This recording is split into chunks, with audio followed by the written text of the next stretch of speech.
வணக்கம். இன்றைய தலைப்புச் செய்திகள். புதுச்சேரியில் ரூபாய் 14,300 கோடி முழுமையான பட்ஜெட்டுக்கு மத்திய அரசு ஒப்புதல். இந்த மாத இறுதியில் சட்டப்பேரவையில் பட்ஜெட் தாக்கல். ராஜினாமா செய்த 3 தீயணைப்பு வீரர்களுக்கு பதிலாக காத்திருப்பு பட்டியலில் இருந்த 3 பேருக்கு பணி நியமன ஆணை வழங்கினார் முதல்வர் ரங்கசாமி. 15 ஆண்டுகளாக நடத்தப்படாத புதுச்சேரி உள்ளாட்சி தேர்தலை உடனடியாக நடத்த கோரி மாநில தேர்தல் ஆணையம் முன்பு சமூக நல அமைப்புகள் கண்டன ஆர்ப்பாட்டம். டைமிங் தகராற்றில் பரபரப்பு. பெண் நடத்துனர் மீது பேருந்தை ஏற்றி மிரட்டியதாக ஒப்பந்த ஓட்டுநர் மீது புகார். சிசிடிவி காட்சிகள் வைரல். புதுச்சேரி அரசின் 2026-27 நிதி ஆண்டிற்கான ரூபாய் 14,300 கோடி மதிப்பிலான முழுமையான பட்ஜெட்டுக்கு மத்திய அரசு அதிகாரப்பூர்வ ஒப்புதல் வழங்கியுள்ளது. இதையடுத்து இந்த மாத இறுதியில் கூடவுள்ள சட்டப்பேரவையில் முழுமையாக பட்ஜெட் தாக்கல் செய்யப்பட உள்ளது. சட்டப்பேரவை தேர்தல் காரணமாக 2026-27 நிதி ஆண்டிற்கான முழுமையான பட்ஜெட்டை தாக்கல் செய்ய முடியாத நிலையில் கடந்த ஏப்ரல் மாதம் ரூபாய் 5,396 கோடி மதிப்பிலான 5 மாத இடைக்கால பட்ஜெட்டை முதலமைச்சர் ரங்கசாமி தாக்கல் செய்திருந்தார். இதனைத் தொடர்ந்து ரூபாய் 14,300 கோடி மதிப்பிலான முழுமையான பட்ஜெட்டை புதுச்சேரி அரசு தயாரித்து மத்திய உள்துறை அமைச்சகத்தின் ஒப்புதலுக்காக அனுப்பி வைத்தது. பட்ஜெட் தொடர்பாக புதுச்சேரியின் நிதிநிலை மற்றும் கடன் மேலாண்மை குறித்து மத்திய நிதி அமைச்சகம் கேட்ட விளக்கங்களுக்கு மாநிலத்தின் மொத்த நிலுவைக் கடன், கடன் பயன்பாடு மற்றும் நிதி ஒழுங்குமுறை தொடர்பான விவரங்களை புதுச்சேரி அரசு சமர்ப்பித்தது. அரசின் விளக்கங்களை ஆய்வு செய்த மத்திய அரசு 2026-27 நிதி ஆண்டிற்கான ரூபாய் 14,300 கோடி மதிப்பிலான முழுமையான பட்ஜெட்டுக்கு அதிகாரப்பூர்வ ஒப்புதல் வழங்கியுள்ளது. இதற்கான ஒப்புதல் கடிதம் முதலமைச்சர் அலுவலகத்திற்கு வந்துள்ளது. இதையடுத்து இந்த மாத இறுதியில் கூடவுள்ள புதுச்சேரி சட்டப்பேரவையில் முதலில் சபாநாயகர் தேர்தல் நடைபெற உள்ள நிலையில் அதனைத் தொடர்ந்து 2026-27 நிதி ஆண்டிற்கான முழுமையான பட்ஜெட் தாக்கல் செய்யப்பட உள்ளது. புதுச்சேரி தீயணைப்புத் துறையில் பணியில் சேர்ந்த 3 பேர் சொந்த காரணங்களால் ராஜினாமா செய்ததை தொடர்ந்து ஏற்பட்ட காலி பணியிடங்களுக்கு காத்திருப்பு பட்டியலில் இருந்த தகுதியான 3 பேருக்கு முதலமைச்சர் ரங்கசாமி பணி நியமன ஆணைகளை வழங்கினார். புதுச்சேரியில் தீயணைப்பு துறையில் காலியாக இருந்த 58 தீயணைப்பு வீரர் பணியிடங்களை நிரப்புவதற்காக உடற்தகுதி மற்றும் எழுத்துத் தேர்வுகள் நடத்தப்பட்டு தகுதியானவர்கள் தேர்வு செய்யப்பட்டனர். இந்நிலையில் பணியில் சேர்ந்தவர்களில் ஒருவர் ஆண் மற்றும் 2 பெண்கள் என மொத்தம் 3 பேர் சொந்த காரணங்களால் சமீபத்தில் ராஜினாமா செய்தனர். இதையடுத்து ஏற்பட்ட காலி பணியிடங்களை நிரப்புவதற்காக தகுதி பட்டியலின் அடிப்படையில் காத்திருப்பு பட்டியலில் இருந்த அடுத்த 3 தகுதியான நபர்களை ஒரு ஆண் 2 பெண்கள் நியமிக்க புதுச்சேரி அரசு முடிவு செய்தது. அதன்படி புதிதாக தேர்வு செய்யப்பட்ட 3 பேருக்கான பணி நியமன ஆணைகளை சட்டப்பேரவை வளாகத்தில் உள்ள முதலமைச்சர் அலுவலகத்தில் முதலமைச்சர் ரங்கசாமி வழங்கினார். இந்நிகழ்ச்சியில் கோட்ட தீயணைப்பு அதிகாரி மற்றும் தீயணைப்பு துறை அதிகாரிகள் கலந்து கொண்டனர். மக்களுக்கு அதிகாரத்தை வழங்கும் வகையில் 15 ஆண்டுகளாக நிலுவையில் உள்ள புதுச்சேரி உள்ளாட்சி தேர்தலை உடனடியாக நடத்த வேண்டும் என்று வலியுறுத்தி மக்கள் வாழ்வுரிமை இயக்கம் உள்ளிட்ட பல்வேறு சமூக நல அமைப்புகள் மாநில தேர்தல் ஆணையம் முன்பு கண்டன ஆர்ப்பாட்டத்தில் ஈடுபட்டன.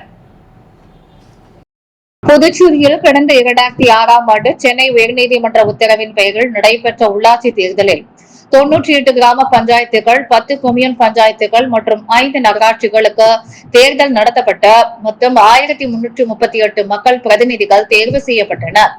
அவர்களின் பதவி காலம் 2011ஆம் ஆண்டுடன் நிறைவடைந்த நிலையில் அதன் பின்னர் கடந்த 15 ஆண்டுகளாக உள்ளாட்சி தேர்தல் நடத்தப்படவில்லை. இந்நிலையில் உள்ளாட்சி தேர்தலை உடனடியாக நடத்த வேண்டும் என்ற கோரிக்கையை முன்வைத்த மக்கள் வாழ்வுரிமை இயக்கத்தின் மாநில தலைவர் ஜெகநாதன் தலைமையில் மாநில தேர்தல் ஆணையம் அலுவலகம் முன்பு கண்டன ஆர்ப்பாட்டம் நடைபெற்றது. இந்த ஆர்ப்பாட்டத்தில் உள்ளாட்சி கூட்டமைப்பு, 6ஆம் திணை, மக்கள் வாழ்வுரிமை இயக்கம் உள்ளிட்ட பல்வேறு சமூக நல அமைப்புகளை சேர்ந்த 100க்கும் மேற்பட்டோர் கலந்து கொண்டார். உள்ளாட்சி தேர்தலை விரைந்து நடத்த வலியுறுத்தி கோஷங்களை எழுப்பினர். போராட்டத்திற்கு பின்னர் செய்தியாளர்களிடம் பேசிய ஜெகநாதன், உள்ளாட்சி தேர்தல் நடத்துவது தொடர்பான வழக்கு நாளை நீதிமன்றத்தில் விசாரணைக்கு வர உள்ளதாகவும் அந்த விசாரணைக்கு வலு சேர்க்கும் வகையிலேயே இந்த கண்டன ஆர்ப்பாட்டம் நடத்தப்படுவதாகவும் தெரிவித்தார். மக்களுக்கு அதிகாரத்தை வழங்கும் வகையில் புதுச்சேரியில் உள்ளாட்சி தேர்தலை உடனடியாக நடத்த அரசு நடவடிக்கை எடுக்க வேண்டும் என்றும் அவர் வலியுறுத்தினார்.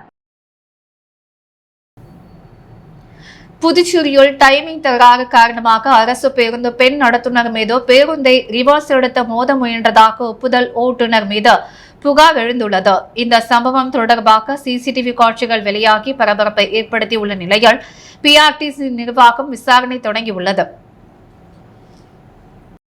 புதுச்சேரி அரசின் சாலை போக்குவரத்து கழகமான பிஆர்டிசி சார்பில் நகர பகுதிகளில் வழக்கமான பேருந்துகள் இயக்கப்பட்டு வருகின்றன. அதேபோல் அண்மையில் அறிமுகப்படுத்தப்பட்ட மின்சார பேருந்துகளும் உள்ளூர் வழித்தடங்களில் இயக்கப்பட்டு வருகின்றன. இந்த மின்சார பேருந்துகளின் ஓட்டுநர்கள் மற்றும் நடத்துனர்கள் ஒப்பந்த அடிப்படையில் பணி அமர்த்தப்பட்டுள்ளனர். இந்நிலையில் வழித்தட நேரம் தொடர்பாக பிஆர்டிசி பேருந்துகளுக்கும் மின்சார பேருந்துகளுக்கும் இடையே அவ்வப்போது தகராறு ஏற்படுவதாக கூறப்படுகிறது. அந்த வகையில் கோரிமேடு சந்திப்பில் தனக்கு ஒதுக்கப்பட்ட நேரத்தை மீறி மின்சார பேருந்து நிறுத்தப்பட்டிருந்ததாக கூறி பிஆர்டிசி பெண் நடத்துனர் தமிழ்செல்வி கேள்வி எழுப்பியுள்ளார். இதனால் ஆத்திரமடைந்த மின்சார பேருந்தின் ஒப்பந்த ஓட்டுநர் ஹேமச்சந்திரன் பேருந்தை ரிவர்ஸ் எடுத்து வந்து பெண் நடத்துனரை மிரட்டும் வகையில் மோத முயன்றதாக கூறப்படுகிறது. இந்த சம்பவம் எதிரே நின்றிருந்த மற்றொரு பேருந்தில் பொருத்தப்பட்டிருந்த சிசிடிவி கேமராவில் பதிவாகியுள்ளது. இந்த காட்சிகள் தற்போது சமூக வலைதளங்களில் வெளியாகி பரபரப்பை ஏற்படுத்தியுள்ளது. இதுகுறித்து பெண் நடத்துனர் அளித்த புகாரின் பெயரில் பிஆர்டிசி நிர்வாகம் விசாரணை மேற்கொண்டு வருகின்றது. புதுச்சேரி லாசிப்பேட்டை சாந்தி நகரில் உள்ள அருள்மிகு ஸ்ரீ ரேணுகா பரமேஸ்வரி அம்மன் மற்றும் அருள்மிகு முகாம்பிகை அம்மன் திருக்கோவிலின் 29வது ஆண்டு செடல் மகோற்சவ விழா காப்பு கட்டுதலுடன் தொடங்கியது. இதில் அமைச்சர் VP சிவக்கொழுந்து கலந்து கொண்டு சுவாமி தரிசனம் செய்தார். புதுச்சேரி லாசிப்பேட்டை சாந்தி நகர் வடக்கில் அமைந்துள்ள அருள்மிகு ஸ்ரீ ரேணுகா பரமேஸ்வரி அம்மன், அருள்மிகு மூகாம்பிகை அம்மன், அருள்மிகு மகா கணபதி, அருள்மிகு சிவசுப்பிரமணியர், அருள்மிகு ஸ்ரீ லோகநாயகி உடனுரை லோகநாதர், அருள்மிகு காலபைரவர் மற்றும் அருள்மிகு பக்த ஆஞ்சநேயர் திருக்கோயிலின் 29வது ஆண்டு செடல் மகோற்சவ விழா இன்று காப்பு கட்டும் நிகழ்வுடன் தொடங்கியது. இதனைத் தொடர்ந்து கரகம், வீதி விழா, சாகை வார்த்தல் உள்ளிட்ட பாரம்பரிய நிகழ்ச்சிகள் நடைபெற்றன. பின்னர் அம்மனுக்கு சிறப்பு அபிஷேகம், அலங்காரம் மற்றும் தீபாரதனை நடைபெற்றது. இந்த விழாவில் லாசிப்பேட்டை தொகுதி சட்டமன்ற உறுப்பினரும் அமைச்சருமான VP சிவக்கொழுந்து கலந்து கொண்டு சுவாமி தரிசனம் செய்து வழிபட்டனர். விழாவிற்கு வருகை தந்த அமைச்சருக்கு ஆலய நிர்வாகம் சார்பில் பொன்னாடை அணிவித்து மாலை சூட்டி பூர்ண கும்ப மரியாதையுடன் வரவேற்பு அளிக்கப்பட்டது.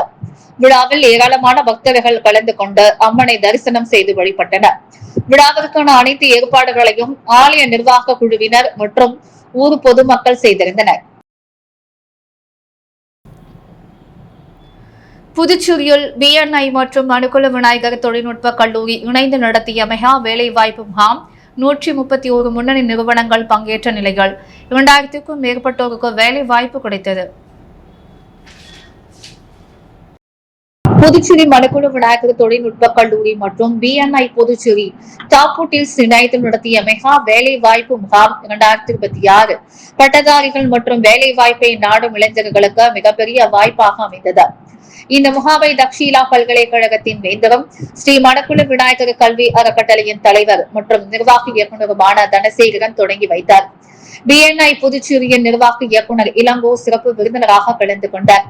நிகழ்ச்சியில் ஸ்ரீ மணக்குள விநாயகர் கல்வி அறக்கட்டளையின் நிர்வாகிகள், கல்லூரி முதல்வர், BNI புதுச்சேரி மற்றும் BNI டாப்போட்டில்ஸ் நிர்வாகிகள் உள்ளிட்ட பலர் பங்கேற்றனர்.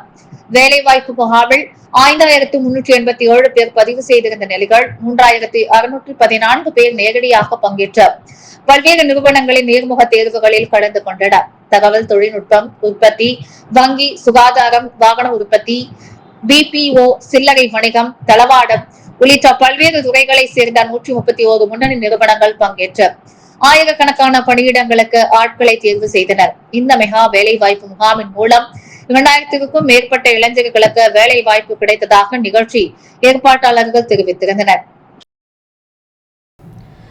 புதுச்சேரி முதியால்பேட்டை அருள்மிகு ஸ்ரீ பொன்னு மாரியம்மன் திருக்கோவிலில் ஆடி மாத பிரம்மோற்சவ விழா ஜூலை 15ஆம் தேதி தொடங்கி 12 நாட்கள் சிறப்பாக நடைபெற உள்ளதாக கோவில் நிர்வாகிகள் தெரிவித்தனர்.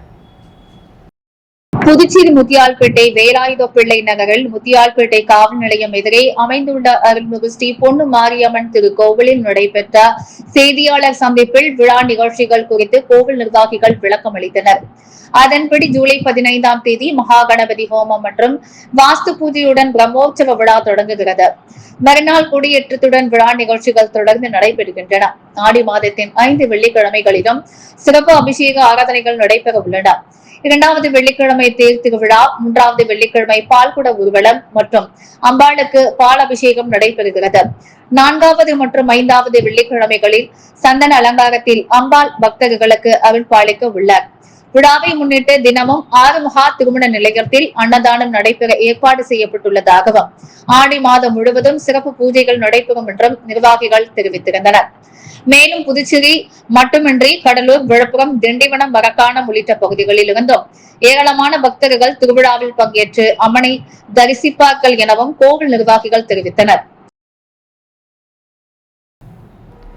புதுச்சேரியில் மத்திய அரசின் நிதி உதவியுடன் செயல்படுத்தப்பட்டு வரும் பல்வேறு வளர்ச்சி திட்டங்களின் முன்னேற்றம் குறித்த திஷா கண்காணிப்பு குழு கூட்டம் அதன் தலைவர் மற்றும் புதுச்சேரி மக்களவை உறுப்பினர் வைத்திலிங்கம் தலைமையில் மாவட்ட ஆட்சியரக மாநாடு அரங்கில் நடைபெற்றது. இந்த கூட்டத்தில் திஷா குழுவின் துணைத் தலைவர் மற்றும் மாநிலங்களவை உறுப்பினர் செல்வ கணபதி, அமைச்சர் ராஜவேலு, சட்டமன்ற உறுப்பினர் சாய் சரவணகுமார், AKT ஆறுமுகம், செந்தில்குமார், நேரு என்கிற குப்புசாமி, மோகன்தாஸ், செந்தில், அழகு என்கிற அழகானந்தம், கார்த்திகேயன், ராமு, ரவிக்குமார், மாவட்ட ஆட்சியர் லோத்துங்கன் மற்றும் பல்வேறு துறை அதிகாரிகள் பங்கேற்றனர். கூட்டத்தில் நகர மற்றும் கிராம திட்டமிடல் துறை, மாவட்ட ஊரக வளர்ச்சித்துறை, நிலம் மற்றும் சர்வே பதிவேடுகள் துறை, குழந்தைகள் மேம்பாட்டுத்துறை உள்ளிட்ட துறைகளின் அதிகாரிகள் மத்திய அரசின் நிதி உதவியுடன் செயல்படுத்தப்படும் திட்டங்களின் தற்போதைய நிலை, பணிகளின் முன்னேற்றம் மற்றும் திட்ட மதிப்பீடுகள் குறித்து விரிவாக விளக்கம் அளித்தனர். மேலும் மகாத்மா காந்தி தேசிய ஊரக வேலை உறுதி திட்டம், 100 நாள் வேலை திட்டம், கிராம சேவா யோஜனா, ஆயுஷ்மான் பாரத் உள்ளிட்ட முக்கிய மத்திய அரசு திட்டங்களின் செயல்பாடு குறித்து ஆய்வு மேற்கொள்ளப்பட்டது. இதையடுத்து தொகுதி வளர்ச்சிக்கான தேவைகள் மற்றும் கோரிக்கைகளை சட்டமன்ற உறுப்பினர் முன்வைத்தனர். கூட்டத்தின் நிறைவில் பேசிய திஷா குழு தலைவர் வைத்திலிங்கம், மத்திய அரசின் அனைத்து மக்கள் நலத்திட்டங்களும் தாமதமின்றி செயல்படுத்தப்பட்டு அதன் முழு பயணம் பொதுமக்களை சென்றடைவது அனைத்து துறைகளும் உறுதி செய்ய வேண்டும் என்று வலியுறுத்தியுள்ளார். ஊசுடு தொகுதியில் முதியோர்களுக்கு இலவச போர்வை, காலணிகளை சட்டமன்ற உறுப்பினர் கார்த்திகேயன் வழங்கினார். புதுச்சேரி மகளிர் மற்றும் குழந்தைகள் மேம்பாட்டுத்துறை சார்பில் முதியோர் உதவித்தொகை பெறும் 60 வயதிற்கும் மேற்பட்ட பயனாளிகளுக்கு இலவச போர்வை மற்றும் காலணிகள் வழங்கும் நிகழ்ச்சி ஊசுடு தொகுதிக்குட்பட்ட பொறையூர், அகரம் உள்ளிட்ட பகுதிகள் நடைபெற்றது. நிகழ்ச்சியில் சட்டமன்ற உறுப்பினர் கார்த்திகேயன் கலந்து கொண்டு முதியோர் பயனாளிகளுக்கு இலவச போர்வைகள் மற்றும் காலணிகளை வழங்கினார். தொடர்ந்து முதியோர்களின் நலன் மற்றும் தேவைகள் குறித்து கேட்டறிந்த அவர், அரசின் பல்வேறு நலத்திட்டங்கள் தகுதியான அனைத்து பயனாளிகளையும் முழுமையாக சென்றடைந்து தொடர்ந்து நடவடிக்கை எடுக்கப்படும் என்று உறுதியளித்தார். இந்நிகழ்ச்சியில் மகளிர் மற்றும் குழந்தைகள் மேம்பாட்டுத்துறை திட்ட அதிகாரி நிர்மலா, அங்கன்வாடி பணியாளர்கள், காங்கிரஸ் நிர்வாகிகள், கூட்டணி கட்சி நிர்வாகிகள் மற்றும் பொதுமக்கள் கலந்து கொண்டனர். தொடர்ந்து பொறையூர் நியாய விலை கடையில் மின் விளக்கு மற்றும் மின் விசிறி இல்லாமல் இருந்த நிலையில் பணியாளர்களின் கோரிக்கையை ஏற்று சட்டமன்ற உறுப்பினர் கார்த்திகேயன் தனது சொந்த செலவில் மின் விசிறி, மின் விளக்குகள் உள்ளிட்ட சாதனங்களை வழங்கினார். புதுச்சேரி கதிர்காமம் தொகுதிக்குட்பட்ட கனகன் ஏரியில் குவிந்து வரும் பிளாஸ்டிக் கழிவுகளை அகற்றும் பணியில் தன்னார்வலர்கள், பள்ளி, NSS மாணவர்கள் மற்றும் பொதுமக்கள் இணைந்து 7வது வாரமாக ஈடுபட்டு வருகின்றனர். கதிர்காமம் தொகுதிக்குட்பட்ட கனகன் ஏரி கரையோரத்தில் குவிந்துள்ள பிளாஸ்டிக் கழிவுகளை அகற்றும் தூய்மை பணிகள் தொடர்ந்து நடைபெற்று வருகின்றன. பீயிங் பாண்டிச்சேரி தன்னார்வலர்கள் குழுவுடன் புதுச்சேரி ரெட்டியார்பாளையம் பிரசிடென்சி பள்ளியின் SSS மாணவர்கள் மற்றும் உள்ளூர் பொதுமக்கள் இணைந்து 7வது வாரமாக இந்த பணியில் ஈடுபட்டனர். இதற்கிடையில் ஏரியை சுற்றி அரசு சார்பில் மதில் சுவர் கட்டும் பணிகள் நடைபெற்று வரும் நிலையில் ஏரிக்கரைக்கு வரும் பொதுமக்கள் பிளாஸ்டிக் பொருட்கள், சிகரெட் துண்டுகள் மற்றும் மதுபாட்டில்கள் உள்ளிட்ட கழிவுகளை ஏரிக்குள் வீசுவதை தடுக்க பாதுகாப்பு வேலி அமைக்க வேண்டும் என்று அவர்கள் வலியுறுத்தினர். மேலும் கரையோரத்தில் மீன்கள் செத்து கிடப்பதும், கழிவுநீர் கலப்பால் ஏரி மாசடைந்து சுகாதார சீர்கேடு ஏற்பட்டிருப்பதும் பொதுமக்களிடையே கவலையை ஏற்படுத்தியுள்ளது. இதனால் சுற்றுப்பகுதியில் வசிக்கும் மக்களின் உடல் நலம் மற்றும் சுற்றுச்சூழலுக்கு பாதிப்பு ஏற்படும் அபாயம் இருப்பதாகவும் தெரிவிக்கப்பட்டது. எனவே புதுச்சேரி துணைநிலை ஆளுநர் கனகன் ஏரியை நேரில் ஆய்வு செய்து மாசுபாட்டிற்கான காரணங்களை கண்டறிந்த பிளாஸ்டிக் கழிவுகள் மற்றும் அசுத்தம் மீண்டும் ஏற்படாத வகையில் நிரந்தர தீர்வு காண நடவடிக்கை எடுக்க வேண்டும் என அப்பகுதி மக்கள் கோரிக்கை விடுத்துள்ளனர்.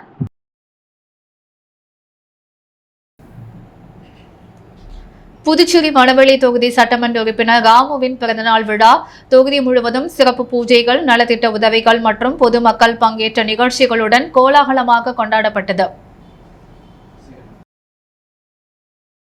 நடந்து முடிந்த சட்டப்பேரவை தேர்தலில் தமிழக வெற்றிக் கழகம் சார்பில் மணவெளி தொகுதியில் போட்டியிட்டு வெற்றி பெற்ற ராமு சட்டமன்ற உறுப்பினராக தேர்ந்தெடுக்கப்பட்டார்.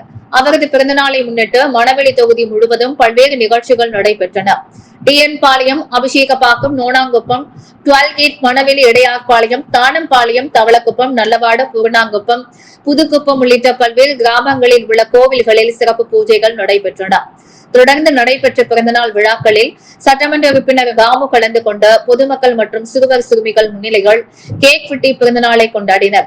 மேலும் பொதுமக்களுக்கு பல்வேறு நலத்திட்ட உதவிகளையும் வழங்கினர். பின்னர் தவளக்குப்பம் பகுதியில் உள்ள தனியார் திருமண மண்டபத்தில் நடைபெற்ற விழாவில் அமைச்சர்கள் VP சிவக்குழந்து, ராஜவேலு, சட்டமன்ற உறுப்பினர் சாய் ஜே சரவணகுமார், நேரு மோகன்தாஸ், முன்னாள் சட்டமன்ற உறுப்பினர்கள் வைத்தியநாதன், தனவேலு உள்ளிட்ட பல்வேறு அரசியல் கட்சிகளை சேர்ந்த பிரமுகர்கள், அரசு அதிகாரிகள், தொழில் அதிபர்கள், தமிழக வெற்றிக் கழக மாநில மற்றும் தொகுதி நிர்வாகிகள், மகளிர் அணி நிர்வாகிகள், இளைஞர்கள் மற்றும் ஏராளமான பொதுமக்கள் கலந்து கொண்டு பொன்னாடை அணிவித்து ராமுவிற்கு பிறந்தநாள் வாழ்த்துக்களை தெரிவித்தனர்.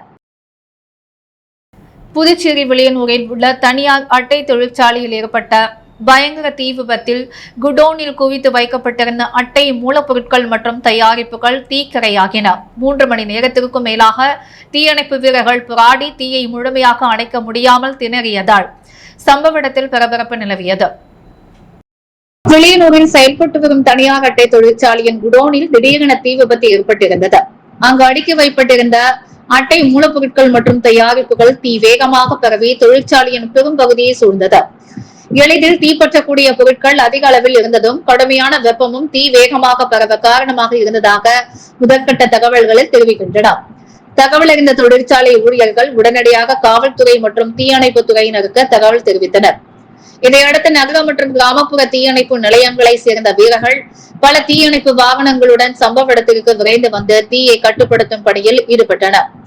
ஆனால் தொழிற்சாலைக்குள் குவித வைக்கப்பட்டிருந்த அட்டை மற்றும் பிற பொருட்கள் தொடர்ந்து எரிந்து கொண்டிருந்ததால் 3 மணி நேரத்திற்கும் மேலாக போராடியும் தீயை முழுமையாக அணைக்க முடியாமல் திணறிய தீயணைப்பு வீரர்கள் தொடர்ந்து தீயை அணைக்கும் பணியில் ஈடுபட்டும் தீயை அணைத்தனர். இதற்கிடையில் சம்பவ இடத்தில் திரண்ட அப்பகுதி மக்கள் தொழிற்சாலையை முற்றுகையிட்டு அதிகாரிகளுடன் வாக்குவாதத்தில் ஈடுபட்டதால் அங்கு சிறிது நேரம் பதற்றமான சூழல் நிலவியது. இதையடுத்து காவல்துறையினர் கூடுதல் பாதுகாப்பு ஏற்பாடுகள் செய்த நிலைமையை கண்காணித்து வந்தனர். தீ விபத்திற்கான துல்லியமான காரணம் மற்றும் ஏற்பட்டுள்ள சேதத்தின் மதிப்பு குறித்து அதிகாரிகள் விசாரணை மேற்கொண்டு வருகின்றனர்.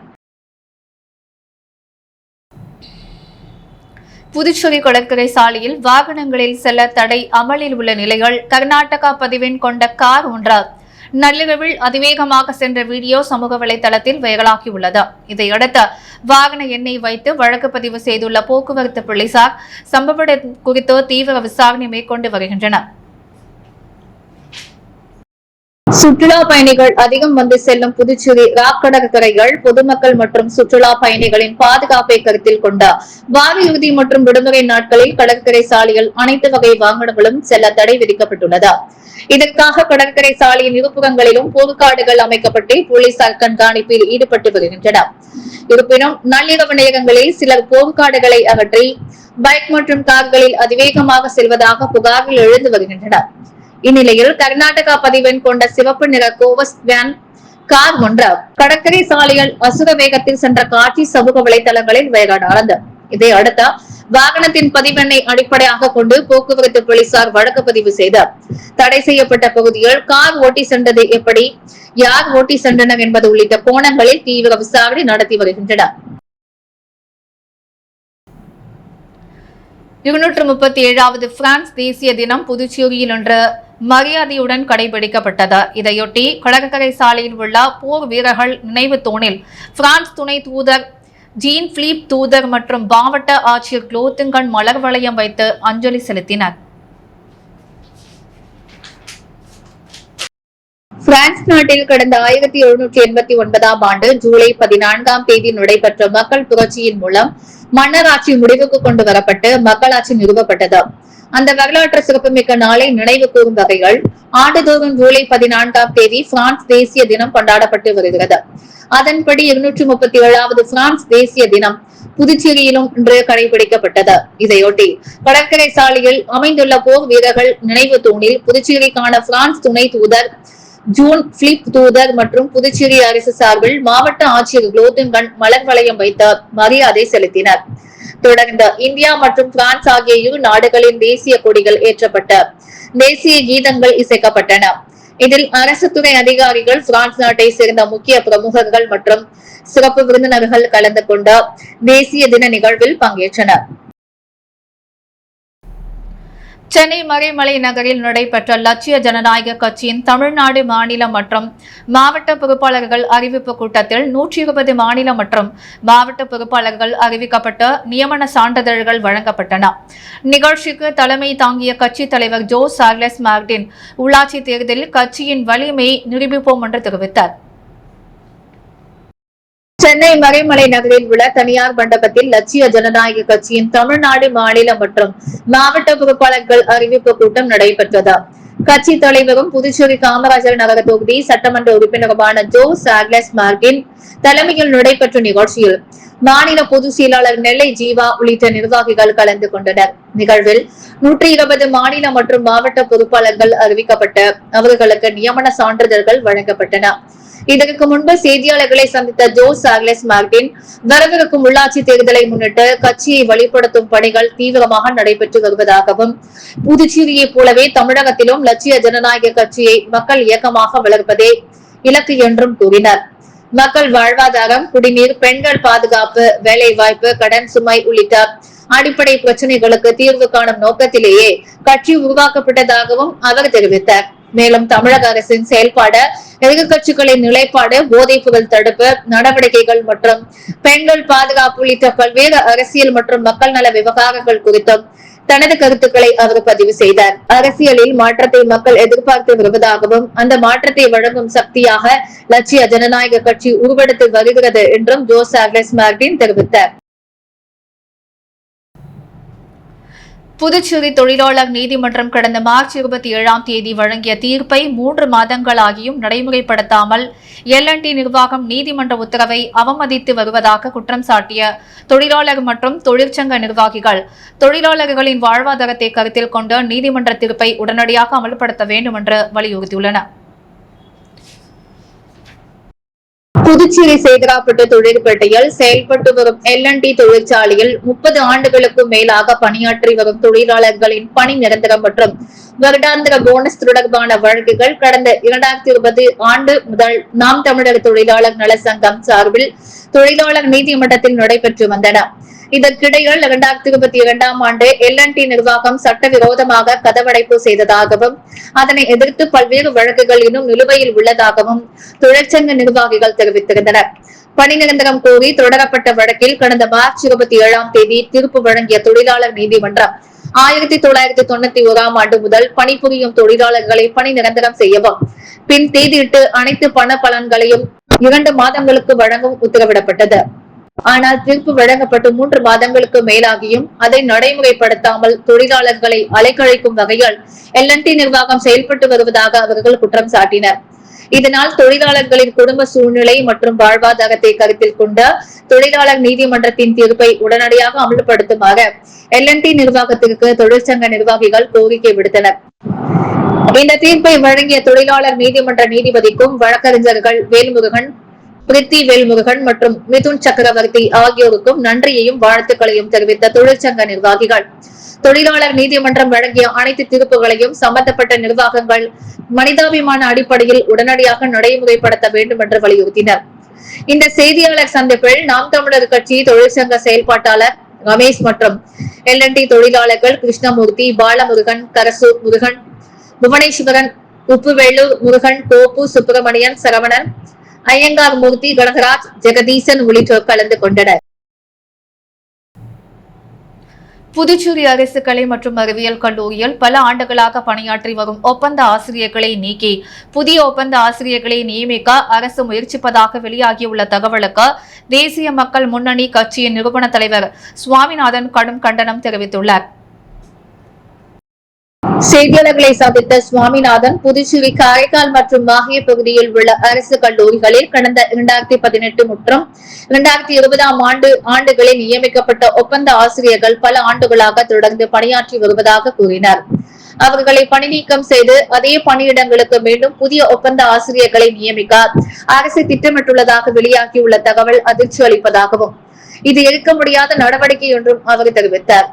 ஒப்பந்த ஊழியர்கள் நீக்கிவிட்டு அதே பணியிடங்களுக்கு மீண்டும் ஒப்பந்த நியமனம் செய்வது சட்ட விரோதம் என உச்சநீதிமன்றம் ஏற்கனவே தெளிவுபடுத்தியுள்ளதாகவும் நிரந்தர தேவையுள்ள பணியிடங்களுக்கு நிரந்தர நியமனமே மேற்கொள்ளப்பட வேண்டும் என்றும் சுட்டிக்காட்டினர். பல ஆண்டுகளாக குறைந்த ஊதியத்தில் பணியாற்றி வரும் ஆசிரியர்களை முன்னறிவிப்பின்றி பணி நீக்கம் செய்வது மனித நேயமற்ற செயல் என்றும் இந்த நடவடிக்கையை அரசு உடனடியாக கைவிட வேண்டும் என்றும் வலியுறுத்தினர். இல்லையெனில் உச்சநீதிமன்றம் உத்தரவை மீறியதாக புதுச்சேரி அரசுக்கு எதிராக நீதிமன்ற அவமதிப்பு வழக்கு தொடர்வதுடன் அரசு கல்லூரி மாணவர்களை ஒருங்கிணைத்த ஜனநாயக வழியில் போராட்டங்களும் முன்னெடுக்கப்படும் என்றும் தேசிய மக்கள் முன்னணி நிறுவன தலைவர் சுவாமிநாதன் எச்சரித்தார்.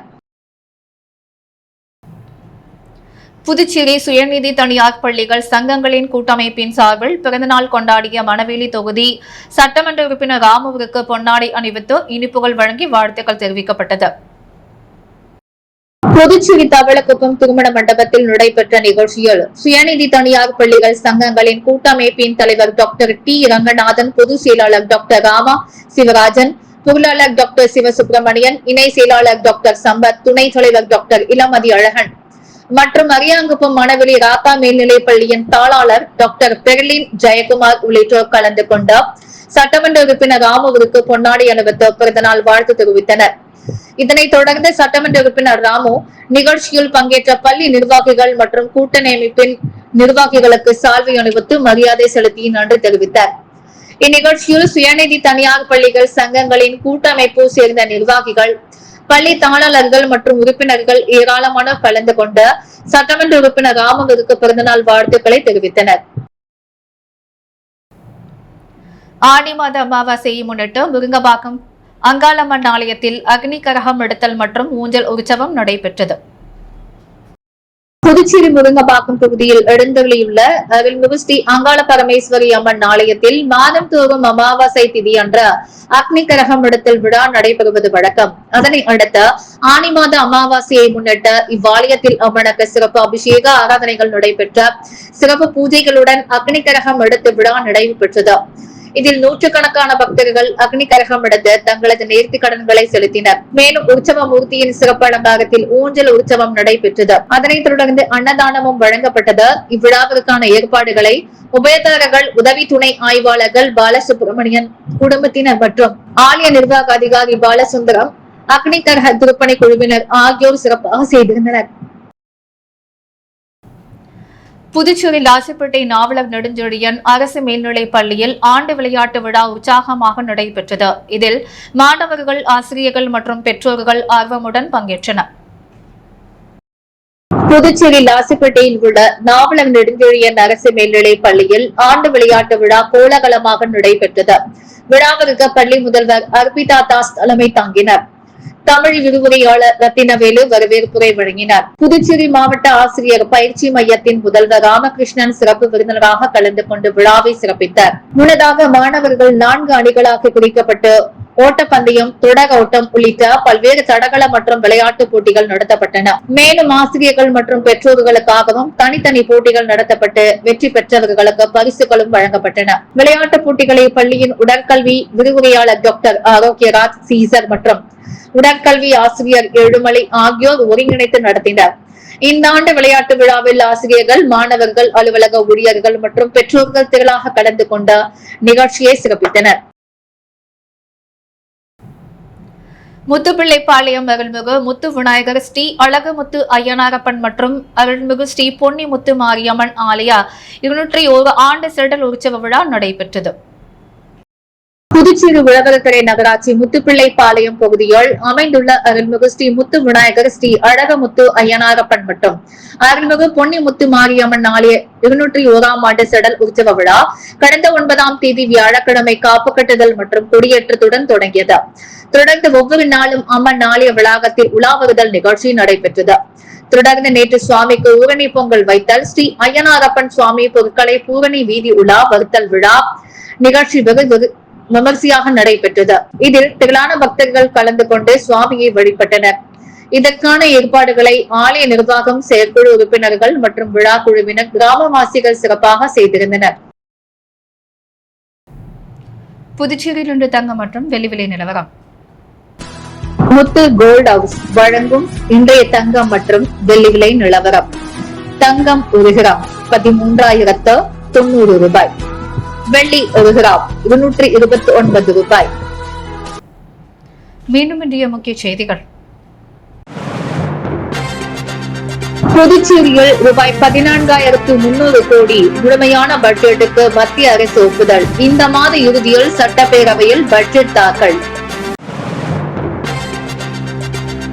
ராஜினாமா செய்த 3 தீயணைப்பு வீரர்களுக்கு பதிலாக காத்திருப்பு பட்டியலில் இருந்த 3 பேருக்கு பணி நியமன ஆணை வழங்கினார் முதல்வர் ரங்கசாமி. 15 ஆண்டுகளாக நடத்தப்படாத புதுச்சேரி உள்ளாட்சி தேர்தலை உடனடியாக நடத்த கோரி மாநில தேர்தல் ஆணையம் முன்பு சமூக நல அமைப்புகள் கண்டன ஆர்ப்பாட்டம். டைமிங் தகராற்றில் பரபரப்பு. பெண் நடத்துனர் மீது பேருந்தை ஏற்றி மிரட்டியதாக ஒப்பந்த ஓட்டுநர் மீது புகார். சிசிடிவி காட்சிகள் வைரல். விளியனூரில் தனியார் அட்டை தொழிற்சாலையில் பயங்கர தீ விபத்து. 3 மணி நேரத்திற்கு மேலாக போராடிய தீயணைப்பு வீரர்கள். புதுச்சேரி கடற்கரை சாலையில் தடை மீறி அதிவேகமாக சென்ற கர்நாடகா கார். வழக்கு பதிவு செய்து போலீசார் விசாரணை. இத்துடன் எஸ் மீடியா செய்திகள் நிறைவடைகிறது. வணக்கம்.